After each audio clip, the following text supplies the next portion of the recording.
council as a whole committee meeting. And we're here tonight to discuss and take action for the City of Martinsburg Economic Recovery Grant applications. And you all have gotten some information. I want to give you a quick rundown so that you can understand the thinking behind it and any questions after that. You had received a printout of different tiers. Through a lot of conversation and interaction with staff, myself, and our city attorney, Ken Sayre, the top tier that you see there, the top two tiers were recommended to fund those organizations and what their needs were. Keep in mind, this is a one-time funding.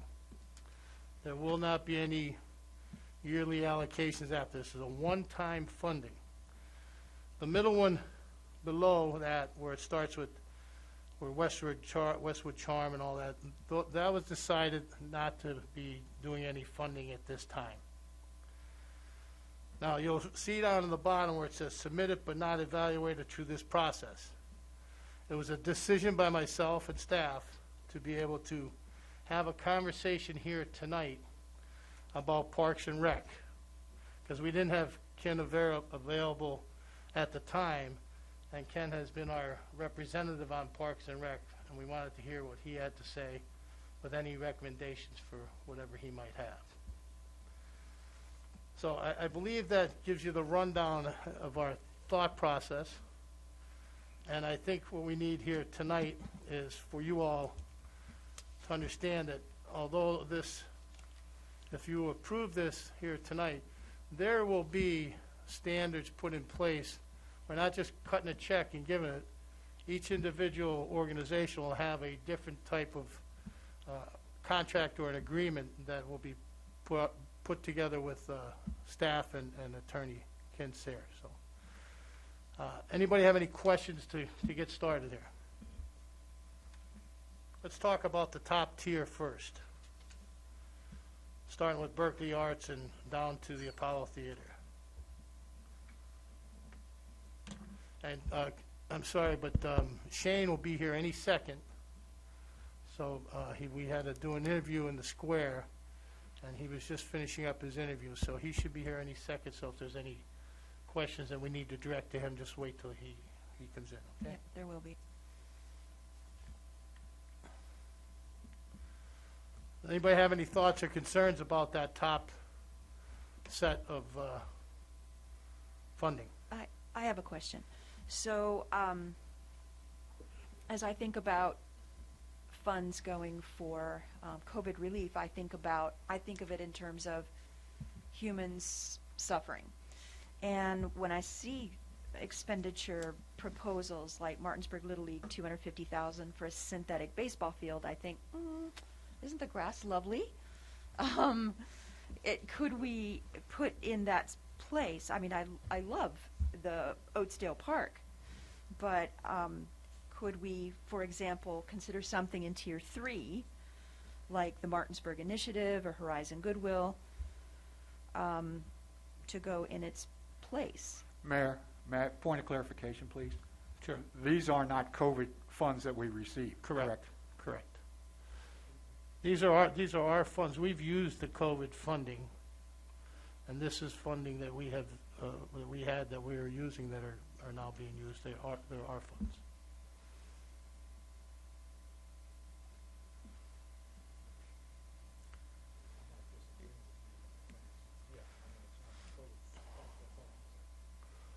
So Shane is back. If you have any questions, we're talking about the top tier funding choices that we had made recommendations for. And any questions you have now, if not, do we need to agree to move forward and approve that top tier? I'm sorry. I have a question about the part-time staffers for Berkeley Arts Council. Mm-hmm. So we're not funding anything beyond this. So this is a one-time, part-time thing for what, 1 year? This is the $30,000. That's it. One-time funding. This is to get them off the ground and to get moving, to increase the arts and within the city, and they've been struggling with that. But So what's their plan going forward? Shane, do you want to answer that? May I add a question as well that Shane probably could answer as long as he's up there? I think he's going to be staying there. My question was, what was the criteria for things getting into Tier 1, Tier 2? Okay, am I on? Does it matter? Okay. So what you really have here is just a estimation of completeness and sort of appropriateness. I did not apply a major set of criteria to this. I've met with staff, met with the mayor, and the ones that are in the top tier are the ones that I had made a list that said these are the ones that we know are essentially in the city. We know that the funding would go to a Martinsburg-based organization, and they provided a clear statement of what they were going to do with the dollars. And that's not to say that I know great detail of it, and we can always go back to folks to ask more. So the question of what are they going to do with 3 part-time staffers beyond promote the arts, I can't answer that, but we can certainly ask for more clarification in a future round. But what you have here is based purely on what came in through the portal without additional back and forth, because I wanted you all to be able to see this as it came in through the portal with their submissions. So the first round is groups that are looking to do work very clearly within the city of Martinsburg that we have a clear project description for. The second set, Tier 2 there, not that they're really tiered, but the second group is social service types of organizations that gave basically a very similar type of description of how they were going to fund their operations with this work, but something where I wasn't comfortable giving a ranking of, do you prefer violence against women more than drugs? Like, it's just not a thing that I wanted to try and rank in that way. So these are just the social service organizations that expressed through the portal that they were going to be working in there. And then you've got essentially everything else below that. And then the final group is just the ones that were not evaluated through the process, because in conversations with the mayor, he preferred that we not do outside agencies that would normally come through the standard budgeting process through this particular grant portal. So that's your 4 tiers, your 4 boxes. So we don't have any idea with the Berkeley Arts Council. This is just an example. They're hiring 3 part-time staffers, and this $3,000 or $30,000 supposed to take care of them this year. So after this year, how are they going to fund those 3 part-time workers?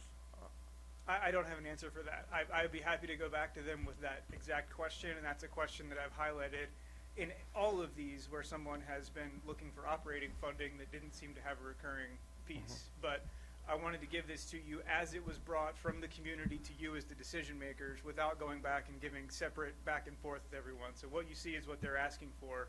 They know that it's one-time money.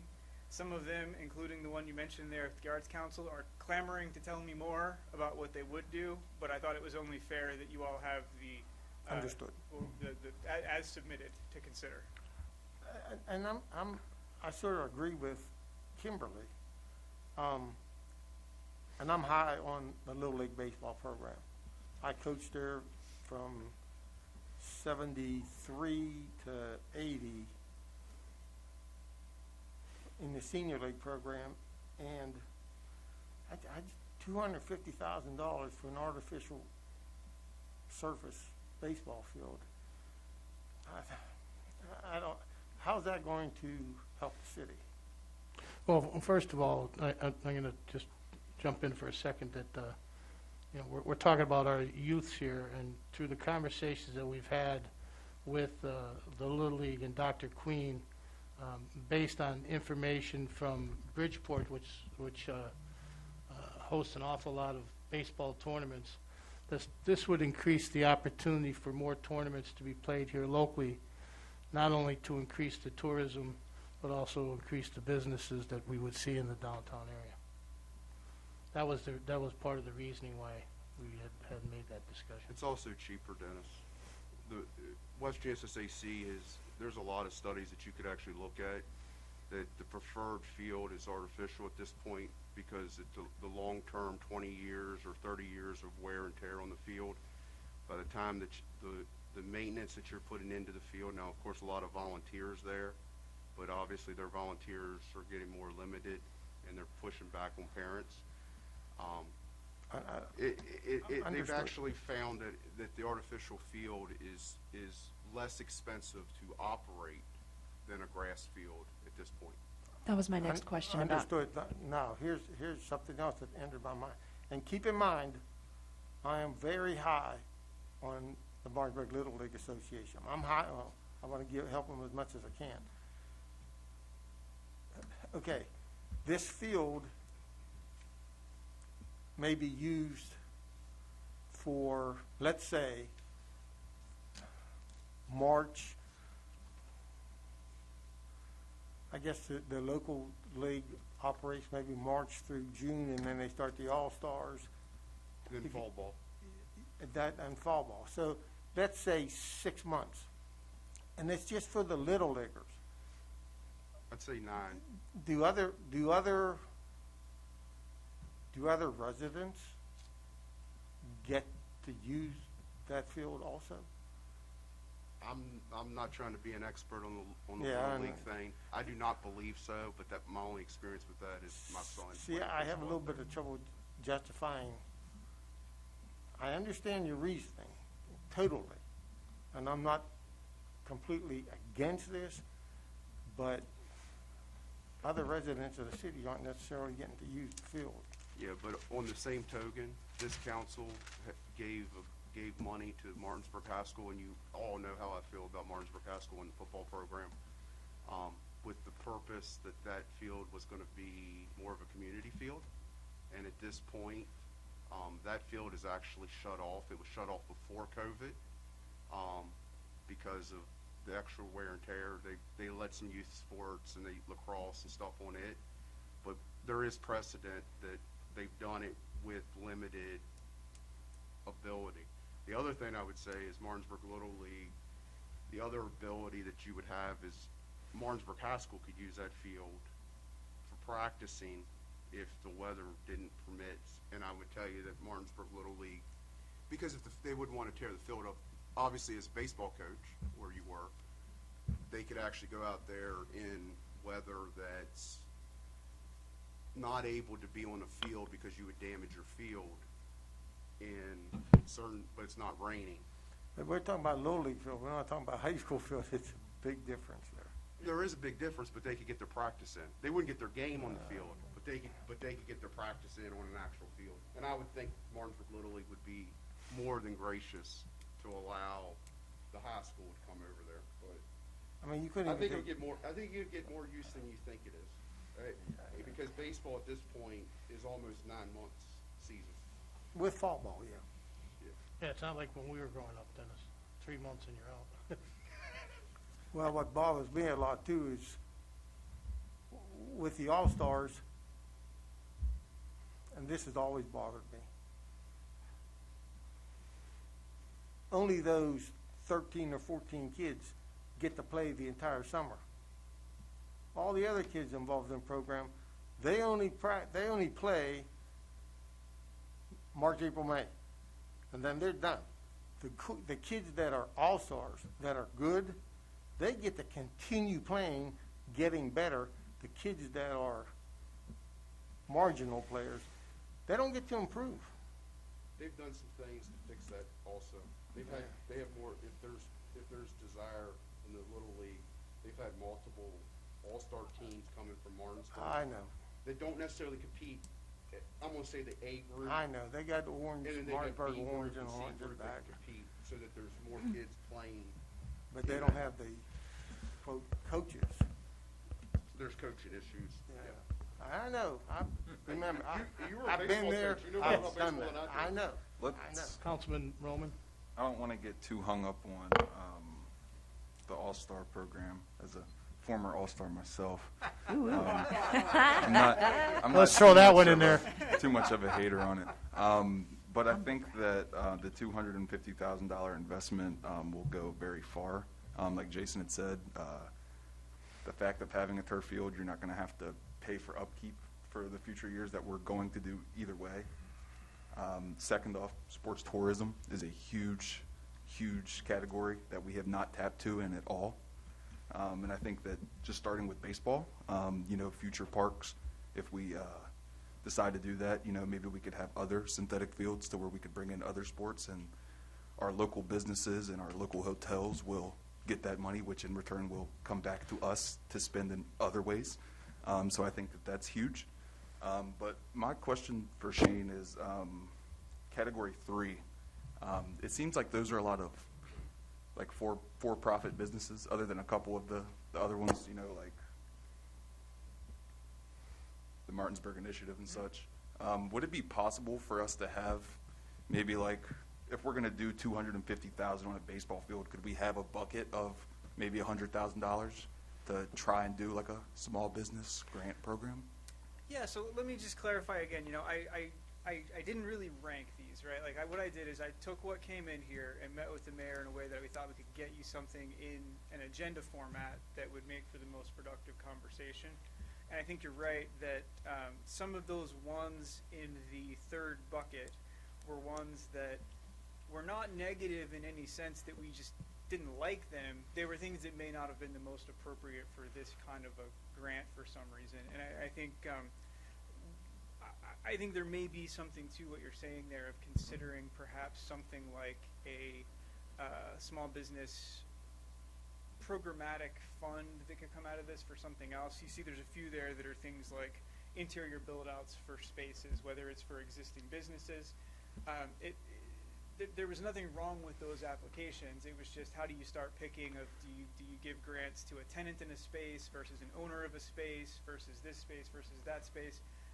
And they're essentially lumped together to say, you guys are the governing body, you sort it out, or if you want to do something programmatic, if it's done programmatically, then we can set the criteria differently so that what we get back is more administrable. So that's a long way of saying, yes, I think that would be a fine approach to take if you wanted to take some of these funds and say, maybe 5 or 6 of these come in the same category and we do a categorical type of thing.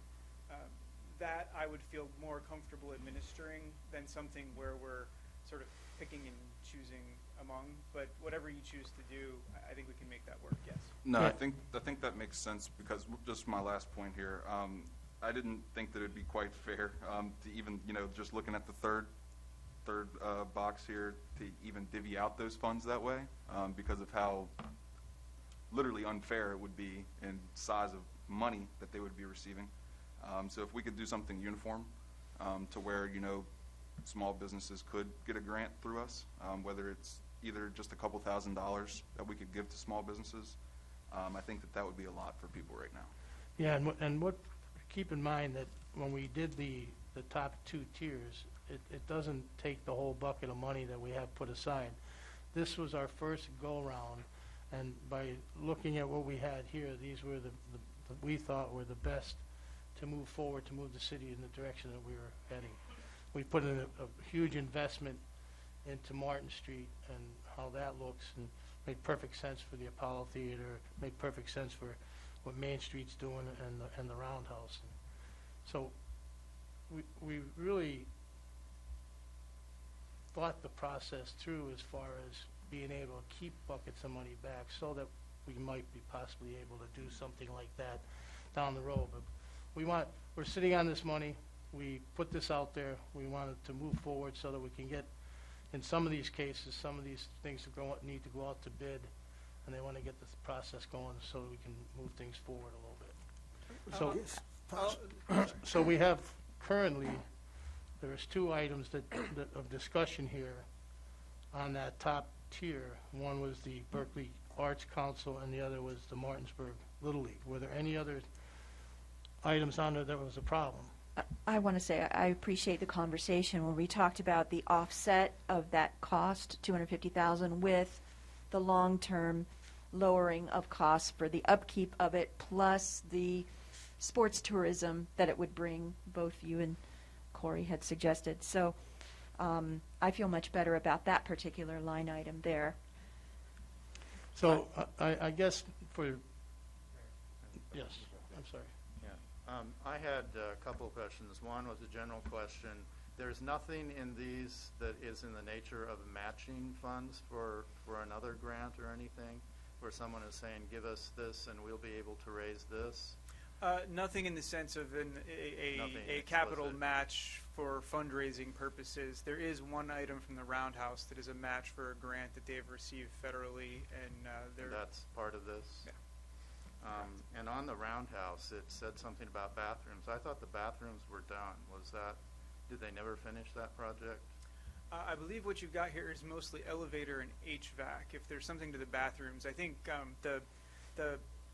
if I were to characterize this maybe differently than the way they've characterized it in the two separate applications and put it together, I think what I would say is that for a couple of years now, we've been talking to the Roundhouse about get a plan and stick to it and move towards that plan.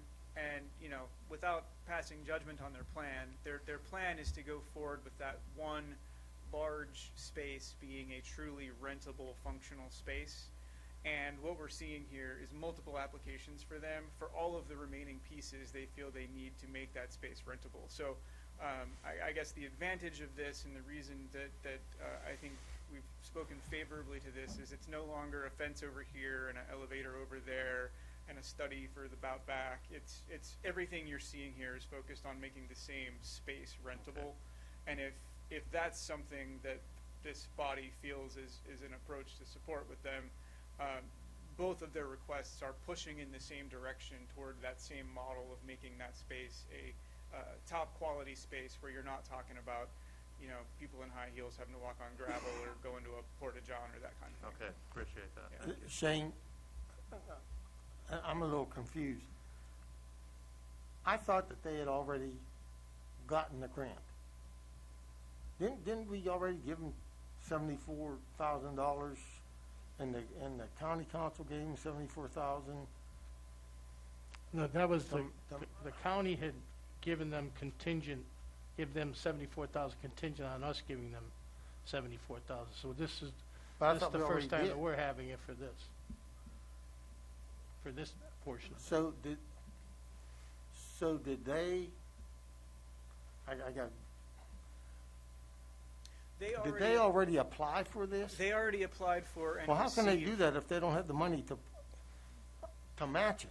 I don't quite understand. That would be a fair question, but the feds don't require that you have the match at the time of application. They just make sure they make you have it before they actually release the funds to you. Well, I don't think we should get money. Doesn't make sense to me, Shane. I actually have a follow-up kind of question, and it's on there. As you all know, I support the Roundhouse, and I think until the Roundhouse is fully operational, the downtown will always struggle. But on the building, have they got the funding to do the concrete floor in the first floor yet? I know their desire has always been to rent the upstairs because it has the wood floor, it's spectacular up there, it's a gorgeous building on the upstairs. Yeah, I'm sorry, that was the grant that they got will be able to do that floor. To do the downstairs. That's the match on the 74 that goes with the county 74. Again, I'm not speaking to the credibility of anyone's business plan or financial modeling, but I'm telling you that they are putting all of their requests into making that one building It's their best building. rentable across the board. As So far, that they're as far as structurally, it's the best building. When I was on the board, everything was focused to the second floor, not the first floor, and I'm like, no, we need to put the concrete in the first floor so that you have both spaces, so it seems Yeah. like they got a Well, plan, so I'm good with the that. Roundhouse has a lot of challenges that we all know that are not on their property and their site. But as far as what's on their property and their site, they have honed in on one area that may be a profit center for them if they use it the right way, and they've requested everything towards that area. I just have a hard time giving any money, to be honest with you, to the Roundhouse because so much money through the years, probably 40 years, has already been given to the Roundhouse, and they still want more, and you don't see a whole lot there. I just have a very hard time. I see all these points of view. I think, again, I'm not the guy who's supposed to be making the decision here. This is up for you all. But the truth of it is, if you look at the Roundhouse, they've got a multi-million-dollar problem, and we can't solve it in one bite. So do we continue doing a lot of bites over time and try to get them to sustainable? This is an approach that gets them one chunk of a building that may actually be a profit center. It's a drop in the bucket compared to what they need overall, but either you invest in their long-term vision or you have to find another thing to do with it. So, I think in speaking with the mayor, his preference was to sort of put them together and say, okay, If I had this to is, choose between them and Parks and Rec, which we have a big interest in, because it's right here in the city, I'd give everything to Parks and Rec, to be honest with you. Yeah, and we may be doing that also. But, and I'll make his point, then I'll shut up. But how many millions of dollars has been invested in your tenure on this council in the downtown? 20 million dollars? I mean, we're getting ready to dump more money. And I'm telling you, and I'm not the only one that believes this, until that building is fully functional, and it is 100% operational, it is the heart of downtown. So you can look at it, you can argue with all the people. Nothing's going to happen with downtown without having a mecca center that people are drawn to. There is nothing in this downtown that is a singular draw to bring the amount of people to support all the businesses we want in the downtown. The only thing that we have is that Roundhouse. And until it's fully operational, you will always have, excuse my French, you're going to have a half-assed downtown until that Roundhouse is fully operational. Yeah, and also, let's keep in mind, too, that, to Dennis's point, that that's a lot of money. We're not just giving them the money. There's going to be stipulations that are going to be put together as to, it's not like we're going to cut a check for $200,000. That they have to back up what we're cutting the checks for. Understood. Okay. So we have those top two tiers, that we need to take some type of action one way or another, and then we're going to discuss the Parks and Rec. Can I, one more question, I'm sorry. Why was the Martinsburg initiative left out? Can I get an answer on that? Why was that put into the third category? If we already know what they're, Well, currently, What we they're are about. doing some funding for them. so, The city helps them already. okay. Okay.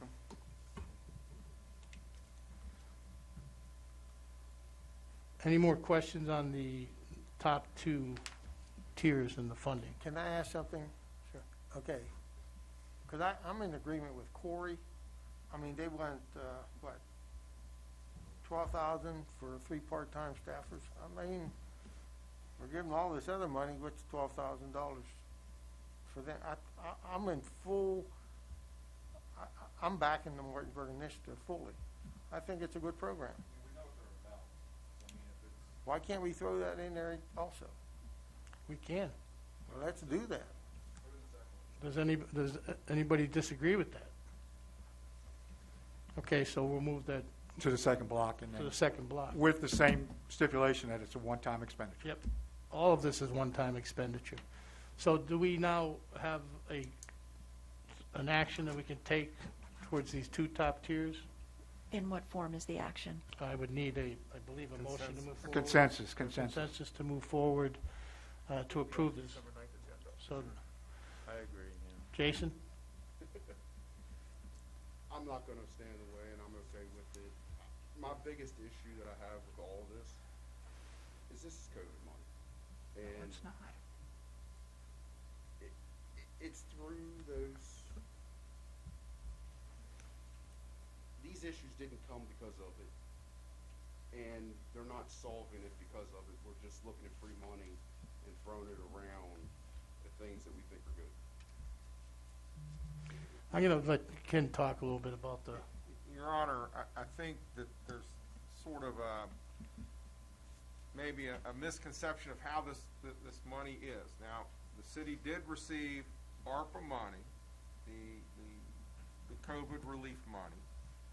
We then, this council took that ARPA money and designated it to the COVID expenditures that the city had through our first responders, and we reimbursed ourselves for those actual expenditures. So, as far as this money being the ARPA money, it is not the ARPA money. This money you could think of as been freed up because we've used that money for other expenditures. And as far as each of these recipients, if this council chooses to provide these monies to these recipients, we will have a recipient agreement for each one that will set out certain criteria that they're going to have to meet depending upon what they're doing. You know, a part-time staffer will be a different recipient agreement as opposed to one that has some construction activities in it. So we will have those agreements, which will then also be approved by this council as to the terms and the conditions. I hope that kind of clears up some things. Yeah, with the idea of this is investment in our community, an investment within the people of our community, I'd give it a thumbs up as far as consensus. Ken? I agree with Councilperson Nelson. I'm sorry about that. I agree with the consensus to go forward as proposed. Dennis? Steve? Yes, I agree. Corey? Okay. All right, so So tier 1 and 2. tier 1 and 2 and adding Martinsburg Initiative, 12,000. Okay. Thank you for that. I got to tell you that staff worked very, very hard at putting this all together. Shane and Andy and Mark, to be able to come up with this list to be able to move forward. So without them, we wouldn't be able to have these conversations. So I want to thank you guys and staff for everything you've done to get us to where we're at today. So on that bottom part of that sheet, it says, we didn't evaluate this, again, is because we didn't have Ken at the meeting. And Ken is our representative to Parks and Rec. And we wanted to be able to get some input from Ken so that we make sure that any monies that we may decide here tonight to move forward with Parks and Rec, that he's on board with it and he knows where it's all going. So I'm going to turn it over to Ken. Just for a little update of Parks and Rec, should be after the December 21st meeting, the board should approve their strategic plan, and then they will start in January their master plan to initiate. So they are one of the things that both the county and the city had asked for is a strategic plan and a master plan. So they are doing that through Region 9. Looking at Parks and Rec, I mean, Lambert Pool, I believe this council and the previous councils, we've put additional money in the Lambert Pool to make sure it stays open. He's the director of Parks now, but former Steve Catlett had told us, 3 or 4 years ago that we needed a liner, and every year we held our breaths. This is an opportunity to do that. My recommendation to you, in line with, this is an opportunity to the Parks and Rec, not only does it the children, it's our entire community. And what you see, the Lambert Pool, the ladders, the Berkeley HVAC, everything totals $213,503. And my recommendation is the one-time expenditure to help them out. I know in February and March, they get the percentage of the hotel motel tax, and I know we allocate capital improvement to them. This is an opportunity to get them to where they need to be, and I think it's a win for the city. Ken, I agree with you, and I'm all for everything they ask for. Okay, but I do have a question, because I'm a little confused. A couple of years ago, Steve came before us, Steve Catlett, came before us and said like that the ground that Lambert Pool is built on, the pool should have never been built on that ground because. Originally, So and- what changed? That's what I don't understand. Mr. Baker, you may have a better, He knows the history. a better history than I, and also as a contractor. There's, as you might remember, I disagreed with Steve. Oh, yeah, you did. On that day. Yeah, sure. Because, yes, there's a high water table over there. But there's multiple ways of dealing with that high water table. That you could still use the pool. And I haven't talked to, Chris Ballmer lately. I know that they started evaluating my suggestion, since there's been some changeover in there. One of the ways that I think would work, of course, you'd have to work with, our stormwater and try to figure out taking the water, but we could put wells and actually pump water and keep the hydraulic pressure off of the pool. Which would be what you would do if you were a for-profit business and you wanted to be there. You just gotta get the water away from it. But are they gonna come toward us for more monies to do that? Well, No. well, as you know very well, ultimately, that facility's gonna there's gonna be a recommendation at some point to do a major renovation in that. But at $90,000, we stay That's just a operational. liner, yeah. And we keep on moving. Right. You know, it's What, it's you gonna don't have last to what's convince, it's gonna last what's gonna last. I mean, I think there's gonna be bigger discussions with much bigger price points over there in the near future than 90,000. And the board itself, the rec board, not speaking for the rec board, but they may decide down the road that they may not want to keep two parks, I mean, two pools open. We, as a council, wanted to do that. That's why we were given the additional $25,000 to make sure that Lambert stayed open. And with some new leadership on that board, I think that's kind of also changed, because I think long-term solutions for the Donaldson Rec Center is a complete facility with a community center type gym and other things in that facility that the pool would tie right into, and truly have something over there that it would be a destination center. well, So like I said, their biggest issue, well, we all know what the biggest issue. What we really should be on here, but they won't come off the price, is the moose. You know, but that price is just so ridiculous that it's hard for us. We need that 5 acres so that they can actually do a full program over there, but I digress. well, like I said, I'm completely for this. I'm not against it. I just didn't have an understanding why things changed from the when Steve talked to us and now. So we're good.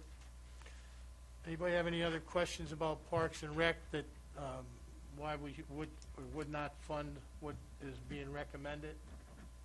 I recommend that we, everything that they have on here, we give to them. And that's $213,503. So can I get a consensus on that? Do we have a ballpark of what's left after we do this? Yes, I believe With it's that- about 300, With the two? ballpark's about 300. 3, 4, we did another one, so 3 to 400. Okay. Are we just talking about Parks and Rec? You add 12,000 to the total you have, 851, 646, 139, 835, plus the 12, plus the 215. You're probably, what is it, probably 500 some thousand left, was there 6 something before? I don't know the numbers off the top of my head. Yeah, so it's a roughly. So what happens with that money? Well, this is the first round. So then we'll sit back and discuss what second Andy, round may or may not look just- like. Sorry, Mayor, real quick, Andy, on your phone there, 632,984, 632,984, minus the 12,000 they added, minus the 2. Oh, sorry, they added that in there, sorry. 632,984, minus the 215. Plus 2. Yes, correct. Plus 214. 632,984 plus 214? No, the 632,984 was the balance. They just spent another 12 and spent another 250. Okay, 632 what? Minus 12. Minus the Parks and Rec at, 213,503. that leaves you a balance of, 400,000, I was on. hey, Telly, So, you so. can help me out, Corey? I'm gonna go around and get the consensus. Let's go with Jason. 100%. Okay, Kimberly? Consensus for the Parks and Rec funding? I'm over here adding it up, and I wasn't paying attention to the number as I was trying to add it on my own calculator. Can you say it again? It's Add four- 12 and 200 some in, it gives you a balance left of, 407,000. left in the pot of money that we have not spent. Okay, and the Parks and Rec was a roughly 200, 200,000? 213,000. Okay. With the 12,000. We wanted to have this first round prior to the first of the year so that these organizations can move forward and get the contracts and bids out. We'll discuss another second round down the road after the first of the year for the rest of that funding, keeping in mind that we have projects also that need to be looked at too. Yeah, and I did have a question about the last line, the Restaurant Retail Incentive Pilot Program. Last line of the city staff. City staff. That's the stuff that we're putting together. Yeah, those are a couple things that came in, we don't have to address in this pot of money right now. Okay. That was part of what Shane was talking about for round two, putting together some type of pilot programs. Yeah, I'll be honest, with what's being approved here and the need to get a grant agreement together for this, I probably wouldn't have time before we would next consider to put together another pilot program in addition Okay. anyway. Yeah. So I don't think there's enough bandwidth to add that to what's also. I think for the council agenda, there's a consensus of what you approved tonight on the agenda would be to approve, deny what you've approved to go to the agreement form and back on a January, February agenda when staff gets time to do those agreements, then approve every one of those agreements, correct, Ken? Correct. Correct. So it might be January, February before some of this money starts rolling out to those applicants, correct? Correct. Thank you. Because the ninth we'll have the award, and then we'll have agreements that have to be approved at the January meeting. While you're doing those over the holiday, Christmas. That's correct. So it might be January, February. See, I tried to help you out. There'll be like your sub-recipient agreements for CDBG, like Nancy does for all those, at least similar to those. Exactly. Yeah, keep them simple as best we can. Yep. So we still need the consensus. We got? Yes. Oh, yeah, sorry. Yes. I already told you, I was for it from the beginning. Steve? All right. All right, so we have approval to move back with consensus for those three items that we discussed. I think that's the end of that discussion for now. On your agenda, last time that we met, we had discussed an ordinance, a parking ordinance, and some of the council had comments as to some of the things that might be in that. Unfortunately, nobody has really come back and talked to Andy about getting that or putting in their input, and I don't want to say nobody, he has not gotten a full feedback from people, so we want I did. to be able to have a discussion here tonight, whether to make those changes, if you have changes that you want made. Do we want to even move forward with this or not? We just need to put this to bed one way or the other, and, Andy has asked that we have a little discussion about it. So Anybody want to start? I've heard from a couple of council members. I've not made any changes from the last time. I did look. Councilman Baker, of course, is correct. The largest vehicle is 266.2 inches, so we need to change that length. And something I've heard from two of you is the concern about box trailers and whether box trailers should be allowed on public streets. As this ordinance stands, that would, if any detached trailer would not be allowed on the public right away. I think it's important to back up for a second to even talk about why we're here in the first place.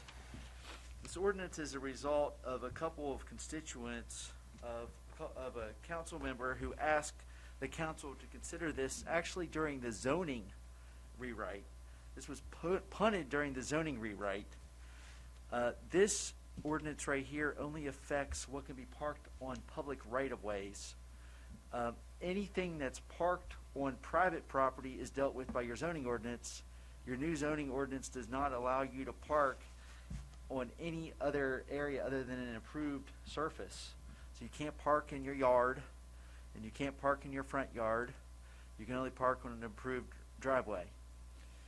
This ordinance relates to your public right-of-way, and you do not have really anything that regulates what can be parked on the public right-of-way in terms of trailers, commercial vehicles, etc. So that's why we're here. This ordinance was an attempt to be basically a broad prohibition.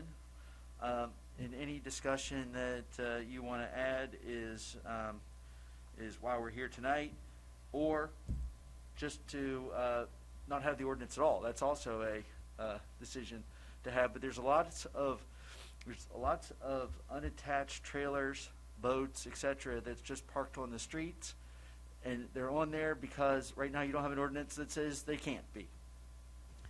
I can say anecdotally, a number of people in Ward 4 have complained to me about trailers being parked on the street and how people with multiple cars just use public streets to park their cars, and they're not able to park anywhere near their homes to unload groceries.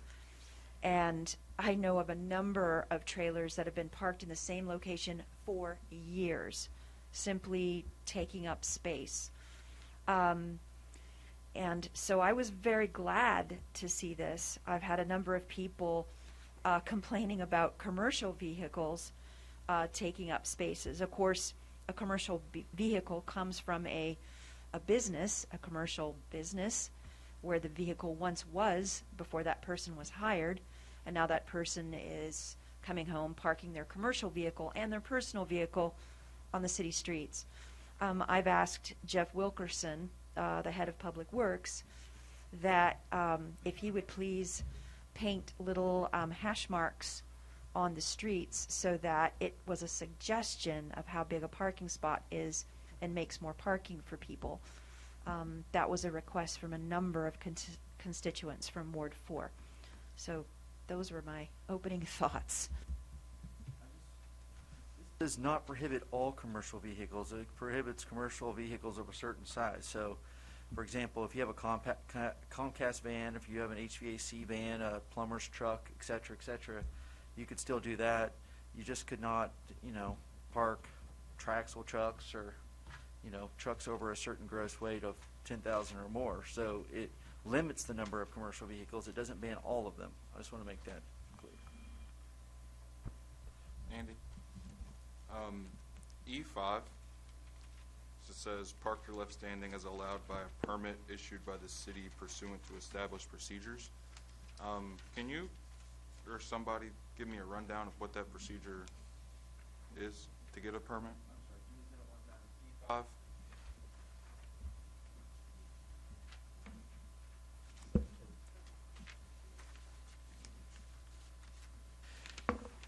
That'd be if the city in the future, which we do not have right now, would want to establish a permit program to allow certain types of vehicles for a certain amount of time, that they'd be allowed there by permit. But that would be established as an administrative procedure, not by ordinance. Councilman Harburg? Yeah, I agree that the ordinance is needed. We had issues in Ward 2 a long time ago with almost infamously the parked tractor trailer for years. And the only reason I actually voted to defer it after the first time this was brought forward was to make sure that any technical issues that Councilman Baker had were addressed, or anyone else for that matter. And I think that you have, at least to my satisfaction. I don't know if Councilman Baker has or not. It's unchanged, so What's obviously not. Oh, fine. Well, he I just wanted to mentioned say the change. that's what I've heard, and if that is something with regards to the enclosed box trailers and other things that you want in here, I have not changed the draft at all until we've had this discussion. This is in order to change the draft so we can go to either an ordinance, or if you decide this isn't something you want, to kill it. I know there was something said at the last meeting that actually was handled within the ordinance, so, also it was important to make sure that we're not dealing with a straw man ordinance rather than what's actually before us. And I kind of wondered also, about the issue with the city permits, and I was hoping that that's exactly what you were doing there, was having the potential of setting up a permit system, and that satisfies me completely on that. Yes, it just provides the authority to do so. It's not set up yet. I think whatever suggestions that you make tonight, is, obviously you have the old draft in front of you, I think what Andy's asking for, all the comments tonight. We put that back under the city attorney's report for December 9th as a draft ordinance for you to really look at and vet for the next couple of weeks or week, and then you can move it to an ordinance if you wish. Okay. Does So that sound better? so me and Andy have had multiple conversations about this ordinance. So he kind of knows where I'm going to come at. Tractor and trailers, I mean, I'm just kind of walking down here. I agree 100%. Tractor and trailers, the trailer itself, the tractor, have no business being on our city streets. The weight alone is a problem. Go over into Ward 2 and we can see the damage that it did to our city street. I have zero issue with that. I told you that I have an issue on Northwestern where I have a tractor trailer. Our streets aren't wide enough, or most of our streets aren't wide enough to even on that. I don't have a huge issue with recreational vehicles, RVs, not being parked on our streets. I don't think that that's unfair. I don't think it's unfair that boats aren't parked on our city streets. The things that my biggest concern, and me and Andy have had this conversation, is enclosed trailers and some of the height restrictions. If we do have some kind of allowance of that, they're going to violate it. An enclosed trailer, a standard enclosed trailer is going to be somewhere in the neighborhood of 6'7", but if they got a high enclosed trailer, they're going to be probably about 7'4". So they would be in violation of the thing. Not to mention they'd be over 20 feet. And on some of this, the state and federal guidelines has kind of indicated combinations and how that works. Obviously, the 20 feet, we need to change the 20 feet. I would amend that to 24. I would actually go, and I'm gonna mess up the state code, but there's some combination stuff that the state and the federal government has when hauling, that, you know, CDLs use it, and if I'm not over certain, you know, I can be 24 foot and I can have a 14-foot trailer, but if I go to a 16-foot trailer with my 20 foot, then I might be required. Some of that, if we so inclined to have enclosed trailers or trailers, I think are important, and in the height and stuff. In vans, when you're using 7 foot, if you had a plumber who has a work bed on the back of his trailer, and he has a ladder rack on there, he's going to be over 7 foot. And I think everybody knows where my biggest concern is: small businesses that don't have storefronts, the Jeff Bakers of the world, people like that they're not big enough to have commercial space, and if they're not causing a lot of issues.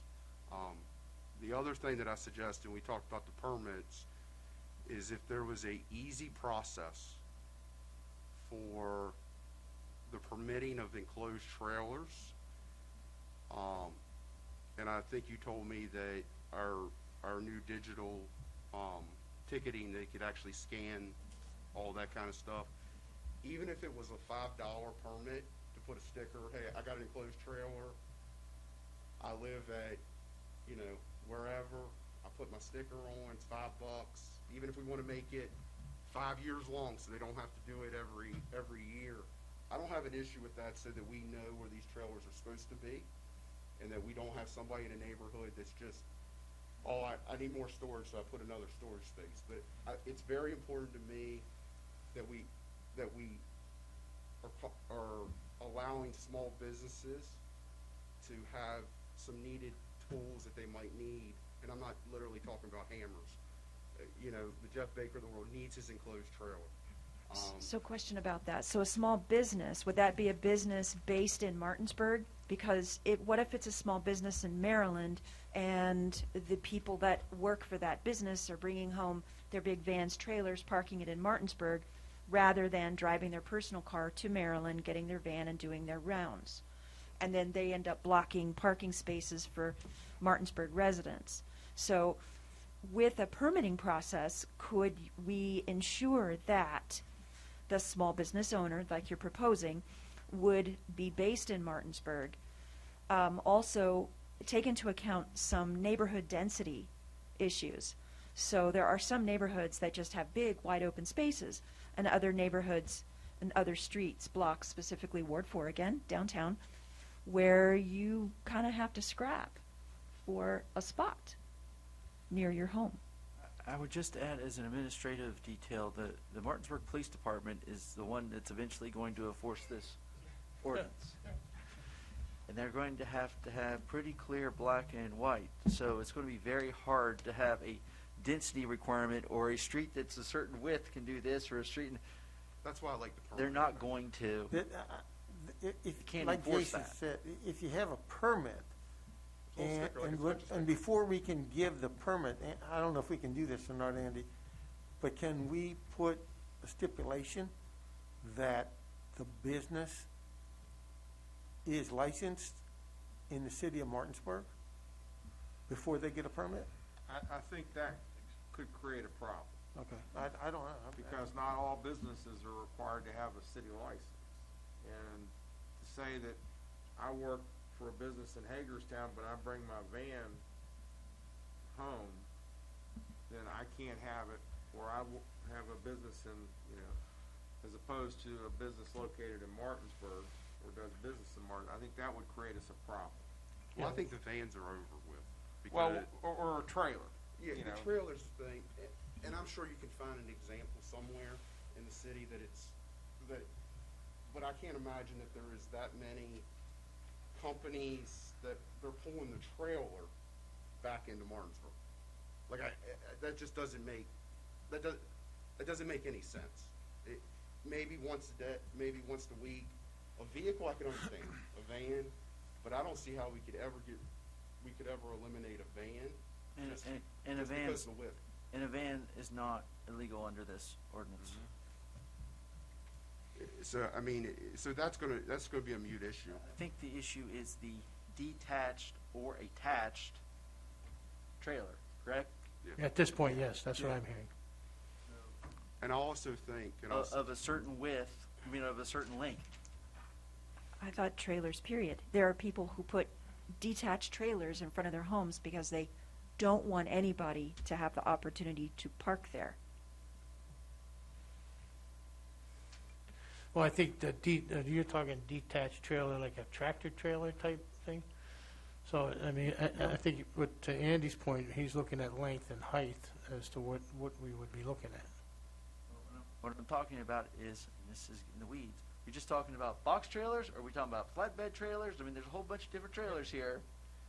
Are we just talking about box trailers? well, we were talking about box trailers, but what I would consider a landscaping trailer could just as easily be a tool that somebody could use. And I go back to, I'm fine with the permit process. If you want to be parked on the street, it's no different than getting a permit to park at the meters. You come, you get your parking permit, you put your sticker on it, and I can park in there. The only other caveat that I think that we should put on this is building permits. I think if you have an active building permit at a house, that you should be able to detach a a dump trailer. I mean, everybody's using dump trailers, especially in the city. E8 actually, is that an active construction site? But I It has missed to be it. approved. Yeah, Oh, I'm E8, sorry. it's on there. I'm sorry.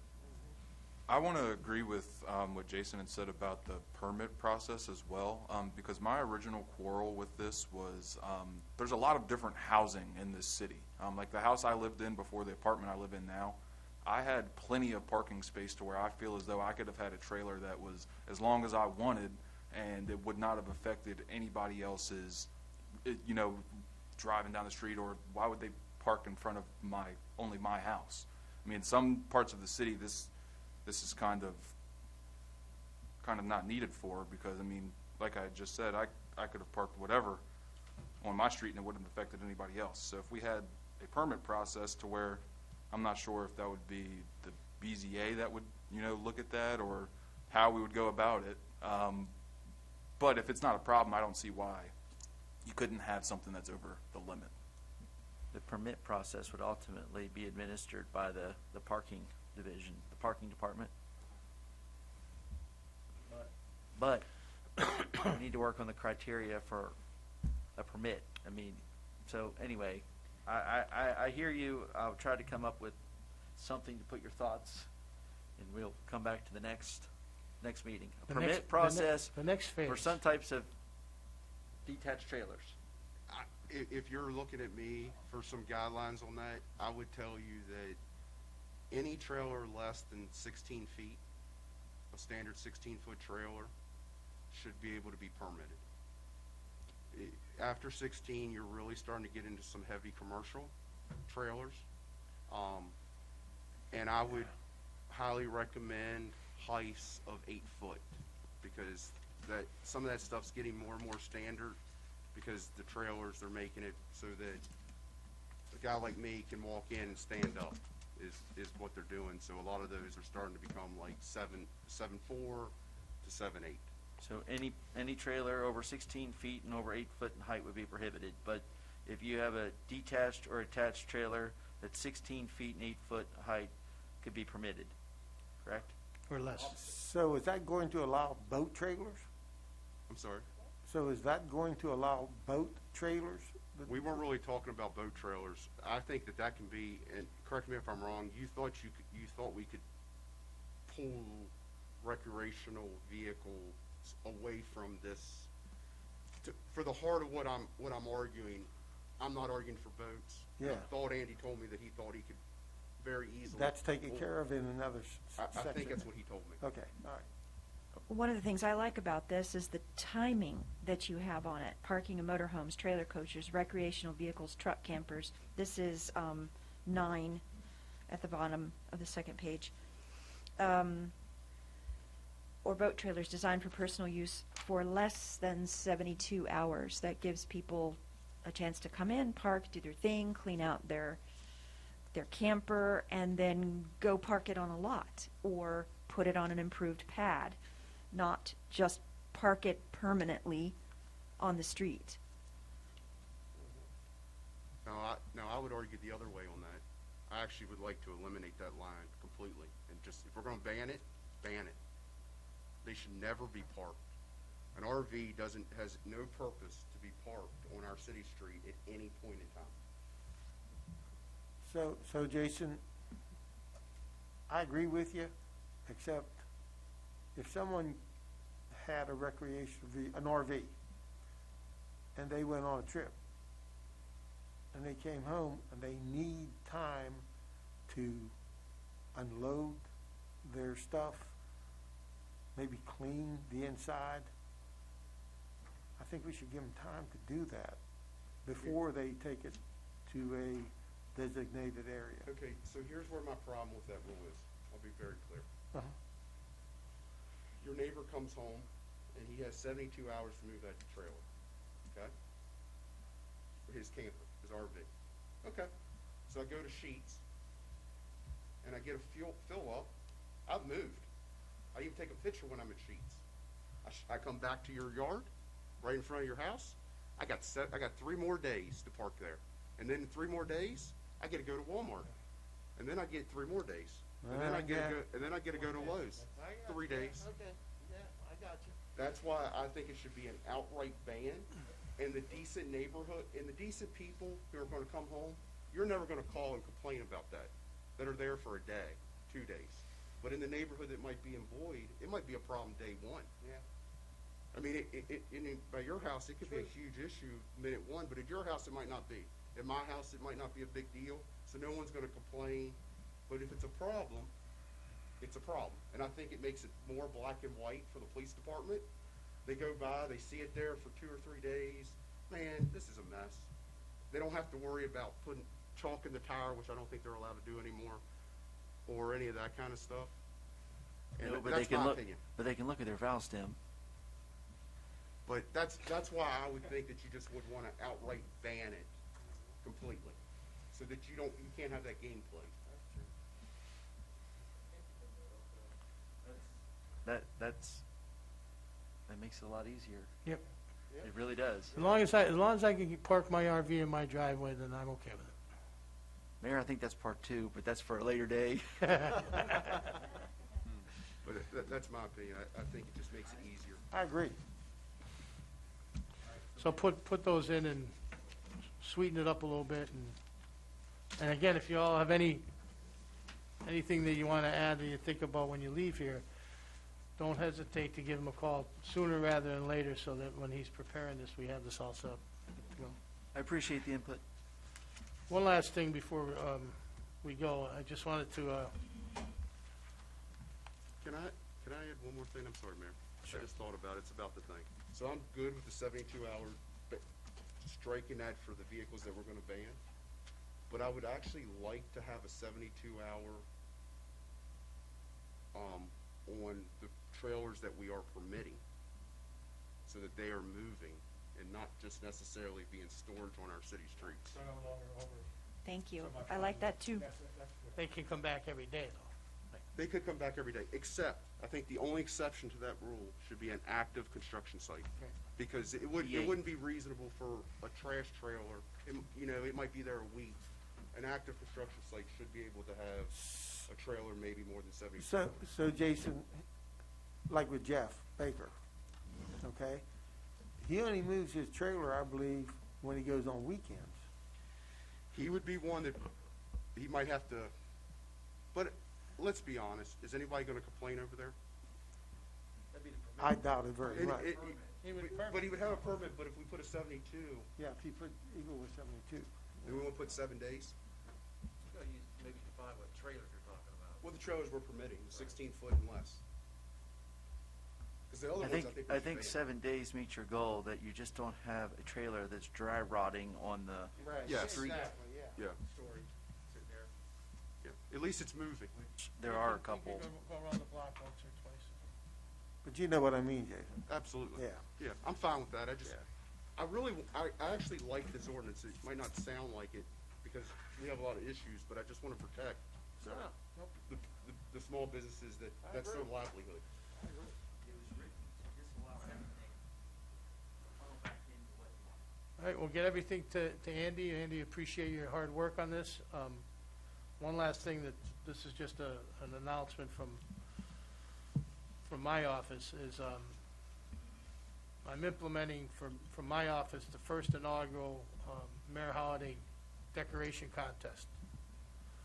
So each one of you have a ward, and we have 2 at-large counselors that I would like for you to submit to me by December 13th, 2 recommendations on your ward, and again, through the city, for me to go out and decide a winner in each ward, and we will award them with a certificate and a picture for our website. So these are decorated houses or businesses? No, houses, just houses. Residential houses. Who do we think is the prettiest? And then send a 1407 picture. West Virginia Avenue. Yeah. Of Each- course. Give it a look. Each ward councilman will nominate a All-star. maximum of 2 residents to submit, and we'll put this in their box too, right? You'll send this out, Andy? Okay, this outlines it here. And then I'll select the winner in each ward. Amongst the 5 ward winners, we'll select an overall winner for the whole city as the Mayor Holiday Decoration Champion.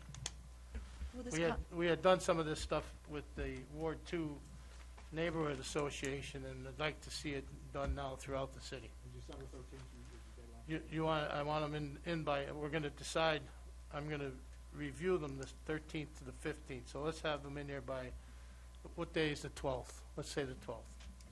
That's a Sunday. Can we Okay. get this little contest out on the Facebook page? Yes, but we wanted to have this first, so this will be put out. Andy will take care of that. Just have them in by Monday, the 13th, December 13th. Okay? Fair enough? Any questions? Very simple. All right, that's it. Anything else? Thank you. Hey, Mark.